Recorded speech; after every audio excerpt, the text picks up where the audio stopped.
નમસ્કાર દર્શક મિત્રો, રિવોલ્ટ ન્યૂઝમાં આપનું સ્વાગત છે. હું છું નેહલ. મિત્રો, એકવાર પૂર્વ પ્રધાનમંત્રી શ્રી અટલ બિહારી વાજપેયીએ ખૂબ મહત્વની વાત કહી હતી કે મિત્રો બદલી શકાય છે પણ પાડોશી નહીં. પાકિસ્તાનની નાપાક હરકતોને ઉદ્દેશીને તેમણે આ સ્ટેટમેન્ટ આપ્યું હતું. દરેક દેશ સરહદથી છૂટો પડે છે. દેશની સરહદ શાંત હોય તો પછી તે દેશો વચ્ચે મૈત્રીપૂર્ણ માહોલ હોય, અથવા તો પછી કાયમી અશાંતિ હોય કે જ્યારે બે દેશ વચ્ચે વૈમનસ્ય હોય.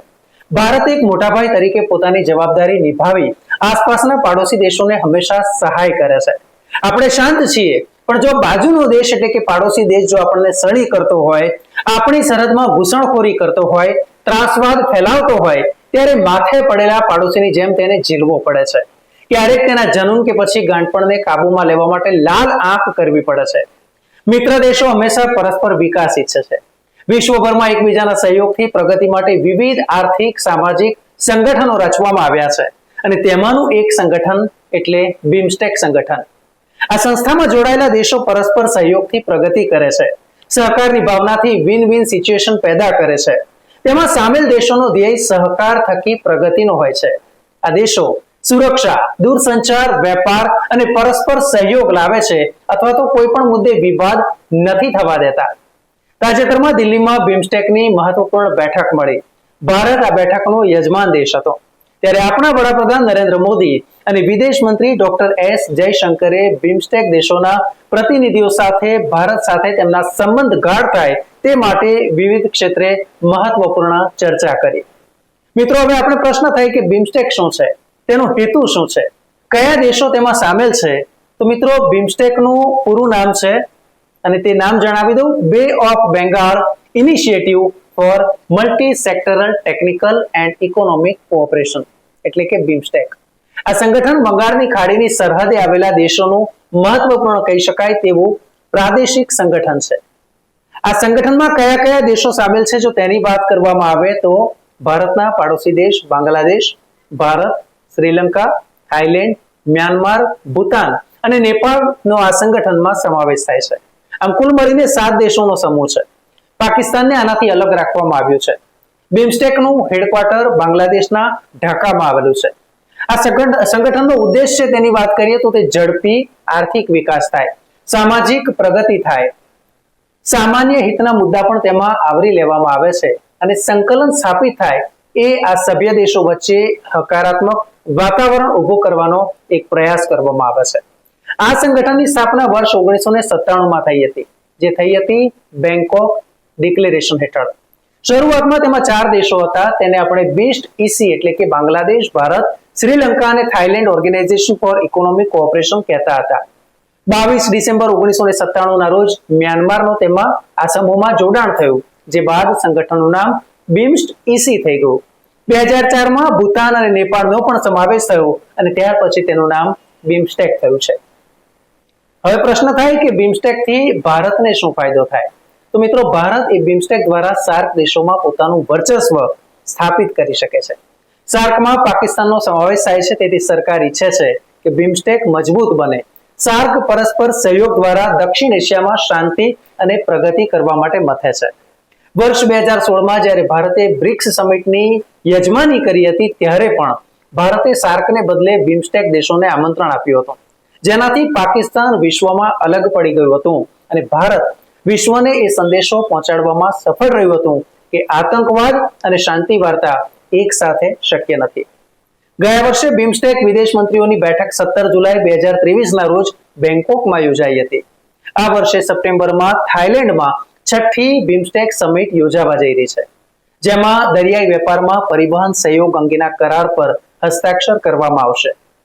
મહત્વની બાબત એ છે કે ભારતની હંમેશા નેબર ફર્સ્ટ પોલિસી રહી છે, એટલે કે પાડોશી દેશ પહેલા આ નીતિ રહી છે. પરંતુ પાકિસ્તાન ભારતનો પ્રેમ જીતવામાં સદાય નિષ્ફળ ગયું છે.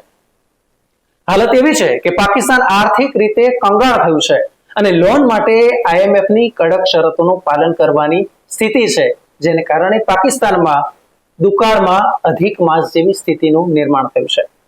બિમસ્ટેકની જ્યારે આપણે વાત કરીએ છીએ, ત્યારે હવે આપણે એ પણ સમજવાનો પ્રયાસ કરીએ કે આવું જ એક મહત્વનું સંગઠન એટલે સાર્ક.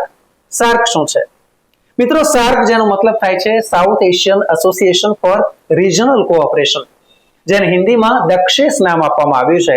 અને દક્ષેસનો મતલબ થાય છે દક્ષિણ એશિયાઈ ક્ષેત્રીય સહયોગ સંગઠન. વર્ષ 2014માં પ્રથમ વખત ચૂંટાયા બાદ વડાપ્રધાન મોદીની શપથવિધિમાં સાર્ક દેશોને એટલે કે South Asian Association for Regional કોઓપરેશનના દેશોને જે પ્રતિનિધિઓ છે તેમને આમંત્રણ આપવામાં આવ્યું હતું. આપણે ધ્યાન હશે કે જ્યારે આ નેતાઓને આમંત્રણ આપવામાં આવ્યું ત્યારે એ બાબત પણ આપણે સમજવી છે કે સાર્કમાં કયા કયા દેશોનો સમૂહ છે અને સાર્કની જ્યારે આપણે વાત કરીએ છીએ ત્યારે તેઓ કયા મુદ્દાઓને આવરી લે છે. મિત્રો, દક્ષિણ એશિયન દેશોની જ્યારે વાત કરીએ છીએ ત્યારે આર્થિક સહકાર સ્થાપવા માટે વર્ષ 1985માં સાર્ક સંગઠનની સ્થાપના કરવામાં આવી હતી. સાર્કમાં કુલ મળીને 8 દેશો સામેલ છે: ભારત, બાંગ્લાદેશ, ભૂતાન, માલદીવ્સ, નેપાળ, પાકિસ્તાન, શ્રીલંકા અને અફઘાનિસ્તાન. સૌથી પહેલી શિખર પરિષદ જે સાર્કની મળી હતી તે ઢાકામાં 8 ડિસેમ્બર 1985ના દિવસે મળી હતી, જેમાં ભારત, બાંગ્લાદેશ, ભૂતાન, માલદીવ્સ, નેપાળ, પાકિસ્તાન અને શ્રીલંકાની સરકારોએ તેની અધિકૃત સ્થાપના કરી. ત્યાર પછીના વર્ષોમાં નવા સભ્ય રાષ્ટ્રો ઉમેરાતા ગયા અને તેનું કદ પણ વધ્યું.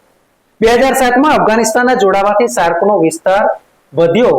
સાર્કની નીતિઓનું ધ્યેય છે કે દક્ષિણ એશિયાઈ દેશોમાં કલ્યાણકારી અર્થતંત્રને વેગ આપવો, તેની વચ્ચે આર્થિક, સામાજિક, સાંસ્કૃતિક વિકાસ થાય અને તે દેશો આત્મનિર્ભર બને તેવા પ્રયાસો કરવા. સાર્કે સમગ્ર વિશ્વના દેશોની સાથે બાહ્ય સંબંધો બાંધવાની દિશામાં મહત્વપૂર્ણ ભાગ ભજવ્યો છે. જો કે આમાં પણ પાકિસ્તાન ગમે ત્યારે નિયમોમાં ગુનાટ મારે છે, ક્રોસ બોર્ડર ટેરરિઝમ ફેલાવે છે, વેપાર વિનિમયમાં અડચણ પેદા કરે છે, જે સાર્ક માટે એક મોટો ખતરો પણ છે. સાર્ક દેશો માટે એક મોટો પડકાર છે, ખાસ કરીને ભારત માટે. સાર્કનું હેડક્વાર્ટર નેપાળના કાઠમંડુમાં સ્થિત છે અને અહીં આપણે જણાવવાનું કે રશિયા અને તુર્કીએ પણ સાર્કના સભ્ય બનવા માટે અરજી કરી છે. સાર્કમાં જોડાયેલા સભ્ય દેશ કહેવાય છે, ત્યારે કુલ મળીને 9 જેટલા ઓબ્ઝર્વર દેશો છે તે પણ મહત્વની ભૂમિકા ભજવે છે.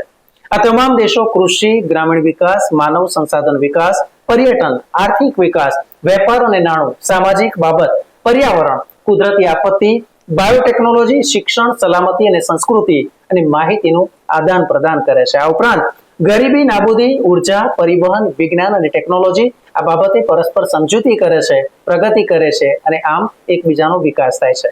ક્યારેક આ દેશોના સંબંધોમાં કડવાશ પણ આવતી જોવા મળે છે. આપને યાદ હશે પાકિસ્તાન અને ભારતનો એ કાળો દિવસ કે જ્યારે પાકિસ્તાની આતંકવાદીઓએ ઉરી સેક્ટર જમ્મુ કાશ્મીરમાં પ્રચંડ હુમલો કર્યો હતો. 18 સપ્ટેમ્બર 2016ની આ ઘટનામાં ભારતીય સેનાના 19 જવાનો શહીદ થયા હતા. આ ઘટના બાદ પાકિસ્તાન સાથે ભારતે સંબંધો તોડી નાખ્યા હતા. નવેમ્બર 2016માં યજમાન દેશ પાકિસ્તાન હતું અને ભારતે તે સમિટમાં હાજર નહીં રહે તેમ રોકડું પરખાવી દીધું હતું. ઉરી ઘટનાનો બદલો પણ ભારતીય સેનાએ લીધો, પીઓકેમાં ઘૂસીને લીધો. આ સંગઠનમાં દર 2 વર્ષે સમિટ યોજાય છે. જુદા જુદા યજમાન દેશ તેમાં ઉપસ્થિત હોય છે. અત્યાર સુધીમાં કુલ 21 સમિટ યોજાય છે. છેલ્લી સમિટ નેપાળમાં યોજાઈ હતી. મિત્રો, મને આશા છે કે બિમસ્ટેક અને સાર્ક વિશે આપના જ્ઞાનમાં ચોક્કસથી વધારો થયો હશે. ન્યૂઝ, વ્યૂઝ અને એનાલિસિસ માટે આપ જોતા રહો રિવોય ન્યૂઝ. નમસ્કાર.